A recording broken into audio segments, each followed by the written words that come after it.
Hi friends, good morning அப்படின்னு சொல்லிட்டு coffee ஆற்றிட்டே இருந்தேன். அன்றைக்கி வந்து கொஞ்சம் லேட் ஆயிடுச்சுங்க தூங்கி எந்திரிச்சதுக்கு. அதனால் காஃபி ஆற்றிட்டு குடிக்க நேரம் இல்லைங்க. காஃபி ஆற்றி ஒரு பக்கெட்டு வச்சுட்டு அவங்க பாட்டு அப்படி இருக்கட்டும், அதுக்குள்ளே அடுத்த வேலையை பார்த்துடலாம் அப்படின்னு சொல்லிட்டு இன்றைக்கி வந்து சட்னி அரைக்கலைங்க. சாம்பார் வச்சிட்டோம்னா அந்த சாம்பாரே வந்து சைடிஷாக தோசைக்கு ஊற்றி கொடுத்தா சாப்பிட்ருவாங்க. அதனால் முருங்கைக்காய் ஃப்ரெண்டு வீட்டில் கொடுத்தாலும் அந்த முருங்கைக்காய் போட்டு இன்றைக்கி நல்லா ஆசை தீர முருங்கைக்காயை சாப்பிட போகிறேன். முருங்கைக்காய் போட்டு சாம்பார் வச்சோம்னா அது வீட்டு முருங்கைக்காய் போட்டு வச்சுக்கோங்க, வாசனைங்க டேஸ்ட்டு வேறு லெவலாக இருக்கும். அதனால் இன்றைக்கி சாம்பார் வச்சுட்டு சைடிஷ் வந்து ப்ரக்கோலி இருக்கலாங்க, அது வாங்கிட்டு வந்திருக்கேங்க. அதை வறுவல் பண்ணிட்டு சாம்பார் வச்சுலாம் முடிவு பண்ணிட்டு அவசர அவசரமாக காப்பியும் குடிச்சிட்டு காலையிலே சமையல் வேலையும் டிஃபன் வேலையும் ஒன்றா பார்க்கறதுனால கொஞ்சம் பரபரப்பாக இருந்து ஒரு வழியாக முருங்கைக்காய் சாம்பார் பாருங்க அப்படியே மணக்குது, வீடே மணக்குதுங்க. சாம்பார் ப்ரக்கோலி அது வேறு லெவலு. இதில் வந்து அவ்வளோ ப்ரோட்டீன் இருக்குது, அவ்வளோ சத்து இருக்குங்க. கண்டிப்பாக அது கிடச்சிதுன்னா வாரத்துக்கு ஒரு டே செஞ்சு சாப்பிட்டு பாருங்கள்.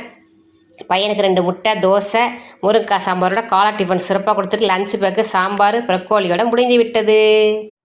ஹாய் ஃப்ரெண்ட்ஸ், எடுத்து ஃப்ரெண்டு வீட்டில் முருங்காய் கொடுத்தாங்களா, அதை வாங்கி கட் பண்ணி வச்சுருந்தேன்ல, அதை எடுத்து காலையில் ஒரு 10 துண்டு எடுத்து தண்ணியில் அலசிட்டு ஒரு பாத்திரத்தில் போட்டு தேவையான உப்பை போட்டு பருப்பை வச்சு பருப்பு தண்ணியை ஊற்றி சாம்பார் பவுட்ரு போட்டு மிளகாத்தூள் போட்டு மஞ்சத்தூள் போட்டு மல்லித்தூள் போட்டு நல்லா 2-3 கொதிக்க வச்சுட்டு பருப்பை கடைஞ்சி அந்த பருப்பையும் தூக்கி ஊற்றி அவங்களும் நல்லா 2-3 கொதிச்சோன்னே கொஞ்சமாக புளியை கரைச்சி ஊற்றி அவங்களும் ஒரு கொதிச்சோன்னே இன்னொரு வானில் வச்சு ஆயில் ஊற்றி கடுகுளுந்து பருப்பு, ஜீரகம், ஒரு 10 வெந்தயத்தை போட்டு சாம்பாரை தளிச்சிங்கன்னா சாம்பாருக்கு சீக்கிரம் கெட்டு போகாது.